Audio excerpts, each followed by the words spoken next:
Sampai di sini, Didin ini mencium aroma minyak serimpi itu tadi. Dan aromanya itu benar-benar menyengat.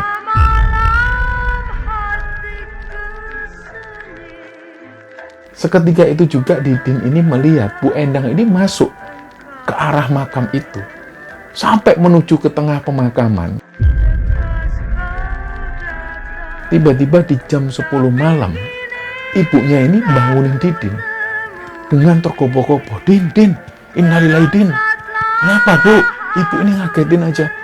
Din, Bu Endang meninggal, Din.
Bismillahirrahmanirrahim. Assalamualaikum warahmatullahi wabarakatuh. Sobat Kembara Sunyi, dimanapun teman-teman berada. Pada kesempatan kali ini kami akan membagikan cerita kiriman yang dikirim oleh Sobat Kembara yang bernama Didin yang asalnya dari sebuah daerah di Jawa Timur. Sebelum kita masuk ke ceritanya, untuk teman-teman yang nonton tayangan ini dan belum subscribe, jangan lupa untuk subscribe lebih dulu agar channel Kembara Sunyi ini lebih berkembang lagi dan kami lebih bersemangat lagi dalam membuat konten-konten terbaru di Kembara Sunyi. Dan untuk teman-teman yang telah mendukung kami sejauh ini, kami mengucapkan terima kasih banyak. Semoga amal kebaikan teman-teman dibalas kebaikan berlipat oleh Allah Subhanahu wa Ta'ala.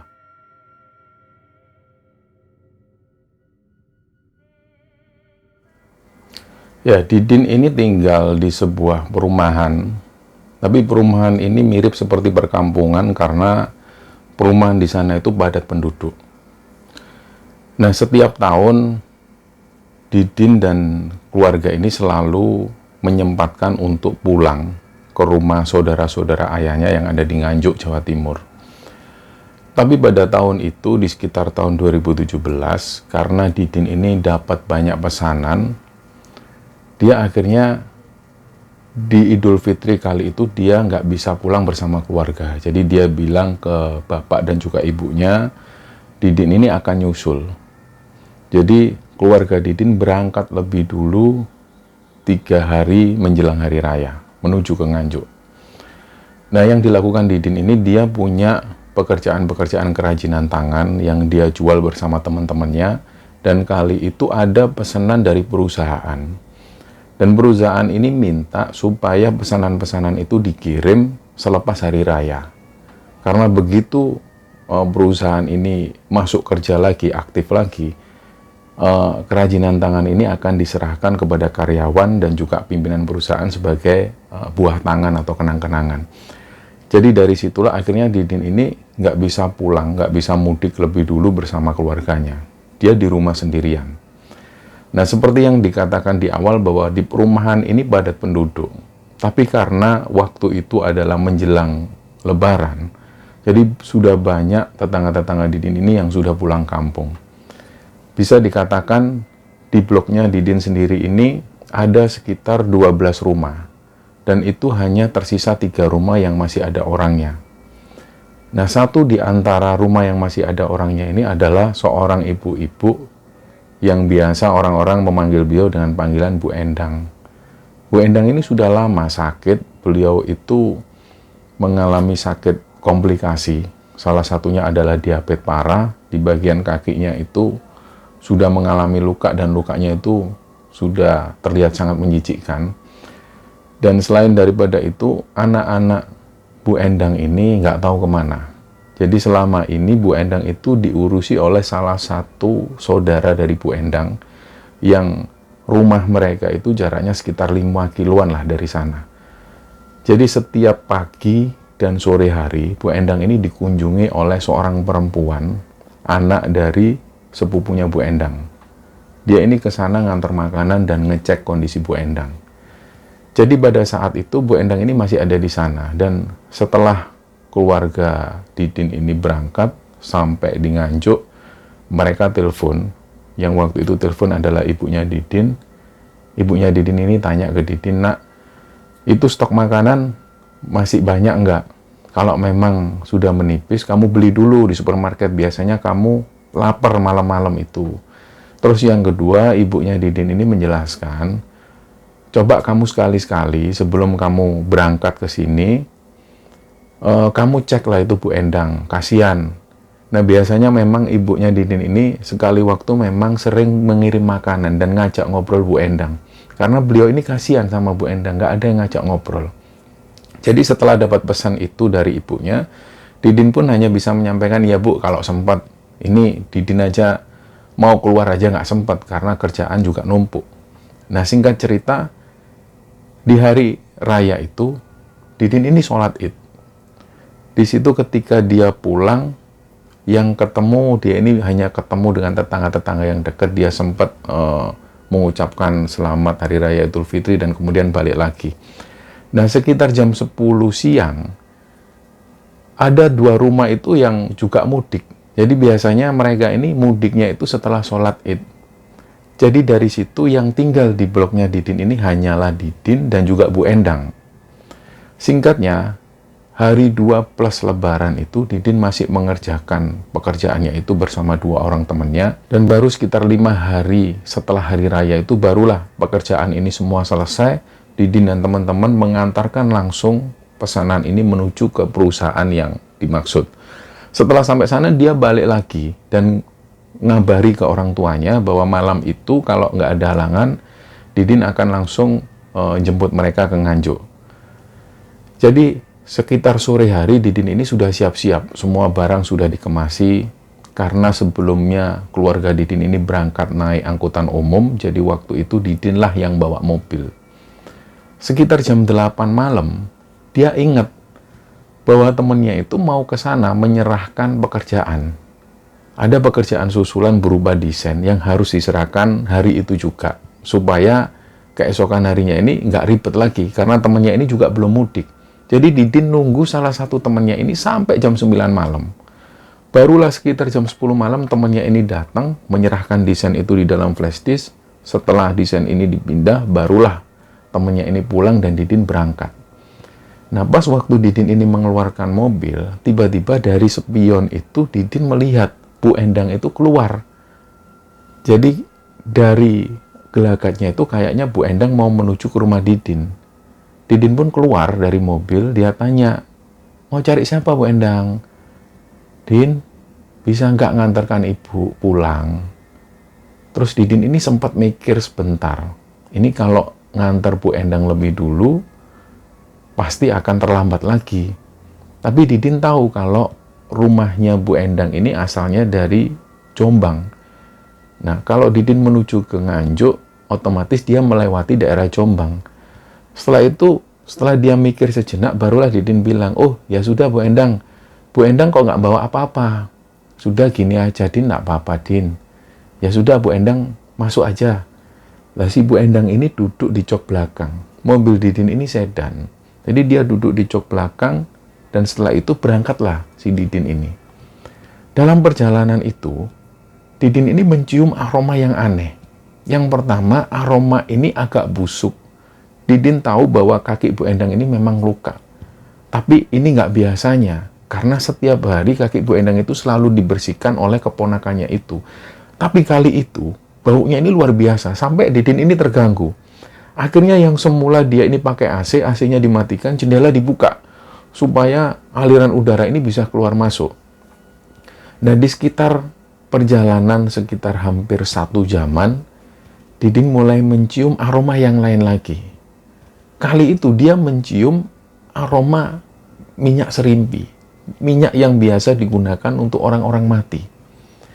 Pas dia nyium aroma ini, langsung Didin tanya, Bu Endang juga nyium aroma wangi toh, Bu?" Terus Bu Endang ini nggak ngomong apapun. Bah, begitu Didin noleh, ternyata Bu Endang ini posisinya tertidur. Jadi Didin pun tetap melanjutkan perjalanan, karena aroma yang busuk tadi sudah nggak tercium lagi, jendela ditutup lagi, AC dinyalakan. Begitu sampai di Jombang, Didin ini karena nggak pernah sebelumnya menuju ke rumahnya Bu Endang, otomatis Didin membangunkan Bu Endang. Bu Endang.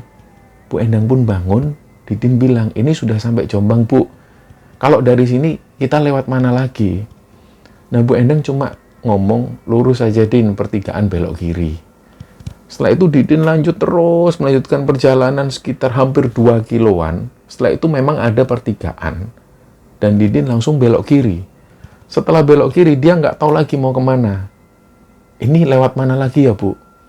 Terus aja. Pokoknya nanti ada persawahan, kamu terus nggak usah belok kanan kiri. Nanti setelah persawahan itu, ada sekitar 3 rumah, terus kamu belok kanan, Din. Oh iya, Bu, paham. Terus Didin melanjutkan perjalanan. Jadi sepanjang perjalanan itu, Didin ini jarang ngobrol dengan Bu Endang. Karena yang pertama ya beliau memang nggak akrab dengan Didin. Dan yang kedua, Didin sendiri nggak tahu ini pembahasannya apa. Selain daripada itu juga, Didin dikenal orangnya sangat pendiam. Dia jarang ngomong. Jadi dari situ, Didin ini pun juga merasa kikuk. Nggak ada bahan obrolan. Sampai dia melewati 3 rumah yang dimaksud, barulah Didin ini belok kanan. Nah, pada saat belok kanan inilah suasana itu sudah mulai sepi. Nggak ada perumahan penduduk seperti sebelumnya. Terus Didin tanya, ini lewat mana lagi, Bu Endang? Ya terus saja Din ngikuti jalan. Di sebelah kanan itu ada aliran sungai yang nggak terlalu besar. Di samping sungai ini sudah persawahan dan ada hutan-hutan kecil. Jadi nggak ada perumahan sama sekali di sana. Didin terus melanjutkan perjalanan. Dari sini tiba-tiba Didin ini merasa kok ada yang aneh. Kok kayaknya ini bukan jalan umum. Karena jalannya itu sudah nggak rata lagi. Jalan yang tadinya ini masih aspalan, tiba-tiba berubah jadi tanah dan juga bebatuan. Nah, untuk memastikan lagi, Didin tanya lagi, Bu, ini benar jalannya, Bu Endang? Iya, ikutin aja jalannya. Nah, dari kejauhan itu, lampu mobil Didin ini menyorot ke sebuah pagar. Ada pagar yang terbuat dari bambu. Setelah itu, dia melewati pagar bambu itu, dia melihat ada gapura. Nah, disinilah Didin melihat bahwa ini adalah pemakaman umum desa. Di situ Didin ini sebenarnya sudah agak takut. Ini kok pakai ngelewati makam segala. Setelah melewati pemakaman itu, nggak jauh dari sana, ini jalannya sudah benar-benar buntu, nggak ada jalan lain. Yang di depan Didin itu hanyalah barongan atau pepohonan-pepohonan bambu yang rindang. Nah, ketika nggak ada jalan, Didin otomatis tanya, Bu Endang, ini lewat mana lagi? Kamu putar balik aja, Din. Aku lupa, Din, putar balik. Mobilnya diputar balik. Setelah itu, dia ngelewati pemakaman umum desa tadi. Nah, sampai di sini, Didin ini mencium aroma minyak serimpi itu tadi. Dan aromanya itu benar-benar menyengat. Di situ Didin sempat mengira, mungkin karena ini di dekat pemakaman, jadi ada aroma yang semacam ini. Nah, anehnya di situ, Bu Endang ini minta berhenti. Din, berhenti sini dulu, Din. Ibu turun sini aja. Nah, tentu Didin ini juga takut. Loh, Bu, ini makam, Bu. Ya, enggak apa-apa. Ibu Endang turun sini aja. Ini sudah dekat sama rumahnya Ibu. Oh, ya sudah. Saya antarkan ke rumah, Bu. Tapi Bu Endang ini enggak mau. Sudah, enggak usah, kamu pulang aja, Din. Aku matur nuwun ya, Din, sudah diantar sampai sini. Oh, nggih, Bu Endang. Seketika itu juga Didin ini melihat Bu Endang ini masuk ke arah makam itu. Sampai menuju ke tengah pemakaman, Didin ini melihat di makam itu benar-benar gelap suasananya, nggak ada lampu sama sekali. Jadi satu-satunya penerangan ini hanyalah dari mobilnya Didin. Ketika dia melihat situasi yang semacam itu, ditambah lagi Bu Endang yang masuk ke pemakaman itu sendirian, Dinding ini juga agak merinding. Jadi dia itu sempat diam untuk beberapa saat. Nggak lama setelah itu dia masuk mobil lagi, langsung balik ke jalan raya. Ketika sampai di jalan raya, dia langsung menuju ke Nganjuk, ke desa orang tuanya. Nah, singkat cerita, dia sampai di Nganjuk itu sekitar jam 3 dini hari. Begitu sampai di sana, yang buka pintu adalah ibunya Didin. Terus ibunya tanya, kamu itu kok datang jam segini nih ngapain, Mbok? Ya nanti pagi-pagi. Iya Bu, diceritakanlah oleh Didin bahwa tadi itu Bu Endang minta tolong diantar ke Jombang. Terus di situ ibunya Didin ini juga merasa heran. Kok tumben Bu Endang minta tolong kamu, kok tumben? Padahal Bu Endang ini tahu kalau kamu itu orangnya pendiam. Jadi hal yang nggak pernah dilakukan sebelumnya oleh Bu Endang. Ibunya Didin pun juga merasa aneh, merasa heran. Nah pagi itu sekitar jam 9 pagi, Didin ini sempat jalan-jalan di desa ayahnya itu. Dia sempat mainan ke sungai bersama saudara-saudaranya. Karena setiap lebaran semua saudara-saudara ayahnya ngumpul semua di rumah Nganjuk itu. Nah sekitar jam 12 siang, Didin ini dipanggil sama bapaknya. Din, semalam itu kamu nganter Bu Endang kemana? Ke Jombang, Pak. Itu Bu Endang yang minta sendiri. Iya, Pak.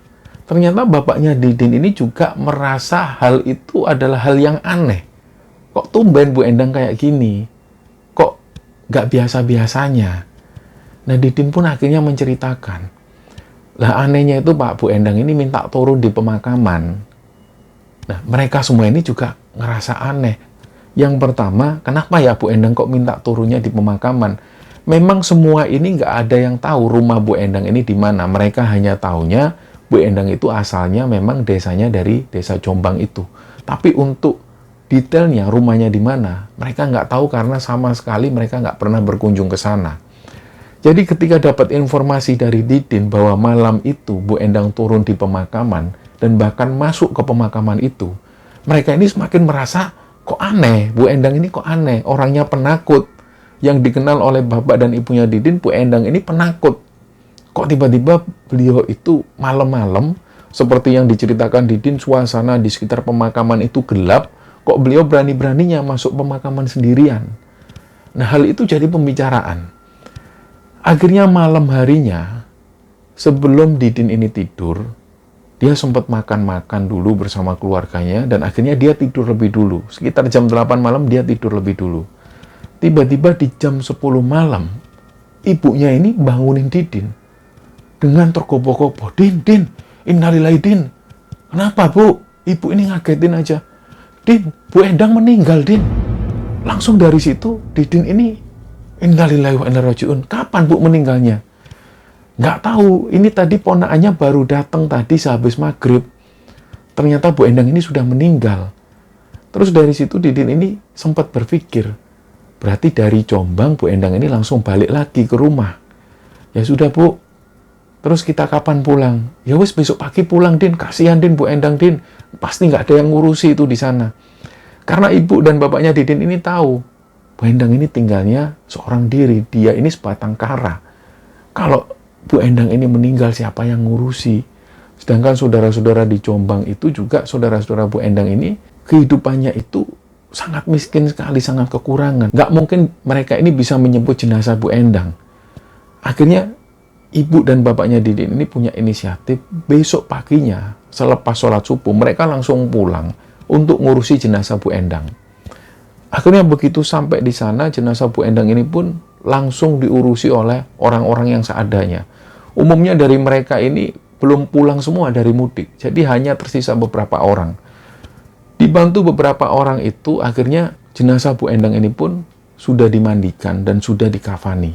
Ya sudah Pak, ayolah, wis bismillah kita berangkatkan jenazah Bu Endang ke Jombang.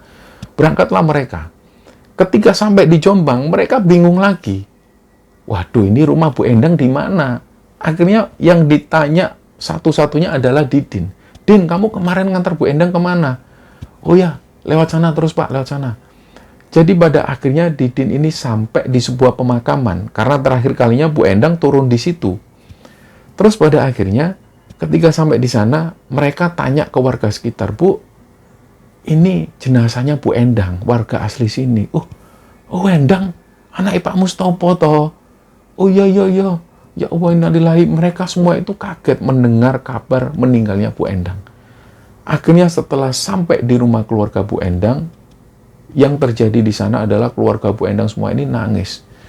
Mereka itu menyesalkan karena kondisi perekonomian mereka.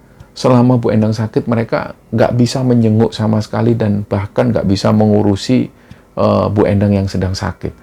Jadi terakhir kalinya mereka hanya bisa melihat jenazah Bu Endang yang sudah dikafankan. Nah, sebelum dimakamkan itu, digelarlah sholat jenazah. Banyak sekali orang-orang yang berdatangan. Setiap kali sholat jenazah ini selesai, datang lagi orang berbondong-bondong untuk menyolatkan jenazah. Dan kejadian itu sampai jam 3 sore hari, sampai asar. Nah, di masa-masa menunggu orang-orang yang lagi menyolatkan jenazah ini, Didin ini sempat cerita ke orang-orang yang ada di sana, bahwa malam sebelumnya, sebelum Bu Endang ini meninggal, Didin sempat mengantar Bu Endang ke Jombang. Nah, ini yang menjadi pertanyaan besar. Menurut warga di sana dan menurut pengakuan dari keluarga Bu Endang sendiri, Bu Endang sama sekali nggak pernah pulang ke rumah. Jadi inilah yang membuat mereka semua ini bingung, termasuk Didin. Akhirnya setelah ditanya-tanya dan Didin menjelaskan secara detail bahwa terakhir kalinya Didin sempat mengantar Bu Endang, beliau masuk ke arah pemakaman. Keluarganya langsung tersentak. Mas, itu pemakaman endi toh mas? Mana? Bu Endang ini masuk makam yang mana? Ditunjukkanlah oleh Didin. Ternyata di desa itu ada 3 pemakaman desa. Nah, pemakaman yang sempat dimasuki oleh Bu Endang itu, jaraknya ini lumayan jauh dari rumah Bu Endang. Di sini akhirnya keluarga Bu Endang menyimpulkan, oh berarti Endang itu njaluk dikuburno nang kono. Jadi maksudnya Bu Endang ini memang pengen dimakamkan di makam itu. Nah, keluarga Bu Endang ini biasanya dimakamkan di makam yang dekat dengan rumah keluarga mereka. Tapi karena waktu itu ada kejadian aneh, di mana waktu itu Didin melihat Bu Endang masuk ke sebuah makam, keluarganya akhirnya menyimpulkan bahwa Bu Endang pengennya dikuburkan di makam itu. Nah, singkat cerita akhirnya jenazah Bu Endang ini pun dimakamkan di makam yang pernah disinggahi oleh Bu Endang itu. Nah, warga komplek perumahan Didin berada di Jombang itu sampai keesokan harinya. Jadi mereka sempat mengikuti tahlilan, bahkan sempat tidur di sana. Keesokan paginya, ada beberapa keluarga Bu Endang ini yang sempat tanya lagi ke Didin. Mas, aku kok kepingin ro ceritanya yo. Saya ini pengen tahu ceritanya. Katanya kok sampai ini ngantar Bu Endang itu gimana? Apa wujudnya itu benar-benar Bu Endang? Iya Bu, ya wujudnya kayak Bu Endang. Tapi anehnya itu ya saya nyium kayak bau minyak serimpi itu loh, minyak yang dipakai orang-orang mati. Nah, dari keterangan Didin inilah, mereka semua itu semakin yakin memang mungkin Endang ini minta dimakamkan di makam itu. Dan itu sebuah petunjuk. Jadi kesimpulannya adalah, Bu Endang itu sama sekali nggak pernah pulang ke Jombang sebelum dia meninggal. Jadi yang diantar Didin ini, wawahu alam bisawab, nggak tahu siapa. Tapi menurut keterangan Didin, yang dia rasakan waktu itu, memang sosoknya ini memang kayak manusia. Tapi dalam perjalanan itu, raut wajah dan juga kata-kata dari Bu Endang ini memang agak aneh. Beliau hanya ngomong sepatah kata dan banyak sekali aroma-aroma itu yang aneh. Seperti aroma borok, aroma luka, dan juga aroma minyak serimpi ini. Nah, setelah mengalami kejadian itu, Didin ini nggak pernah lagi mau lewat di depan bekas rumah Bu Endang itu. Dia selalu muter. Nah, Bu Endang ini kenapa bisa sampai di sana? Beliau ini dulu menikah dengan seorang laki-laki. Dia ngontrak di sebuah rumah yang dekat dengan rumah Didin itu. Dan tiba-tiba suaminya ini sering kasar kepada beliau. Jadi pada akhirnya suaminya ini pergi meninggalkan Bu Endang seorang diri di sana. Rumah ini pun masih ngontrak. Tapi karena Bu Endang ini sering membantu orang-orang, kadang-kadang membantu nyuci baju, disuruh apapun mau. Jadi akhirnya orang-orang ini simpatik. Bahkan yang menanggung kontrakan rumah Bu Endang ini adalah tetangga persis di samping rumah Bu Endang itu. Sedangkan menurut orang-orang, sosok perempuan muda yang sering mendatangi Bu Endang, yang kata Bu Endang itu adalah keponakannya. Ternyata beliau ini bukanlah keponakannya. Beliau ini adalah mantan majikannya dulu. Bu Endang pernah kerja di rumah keluarga orang ini. Tapi karena keluarga ini sudah menganggap baik Bu Endang, makanya dia ini masih sering ke sana. Tapi pada masa-masa itu, di masa-masa menjelang dan juga sesudah Lebaran, mereka ini mudik ke rumahnya yang ada di Kalimantan. Jadi mereka sendiri juga nggak tahu menau kabar Bu Endang yang meninggal itu. Nah, sampai cerita ini diturunkan teman-teman, Didin masih tinggal di komplek perumahan itu dan dia masih menjalankan aktivitasnya sebagai seorang pengrajin. Nah, cerita inilah teman-teman yang dibagikan oleh Didin kepada Kembar Sunyi, dan semoga kisah ini bisa menghibur teman-teman semua, dan semoga kisah ini juga bisa kita ambil hikmah dan bisa kita ambil pelajaran di dalamnya. Mohon maaf kalau ada salah-salah kata. Wassalamualaikum warahmatullahi wabarakatuh.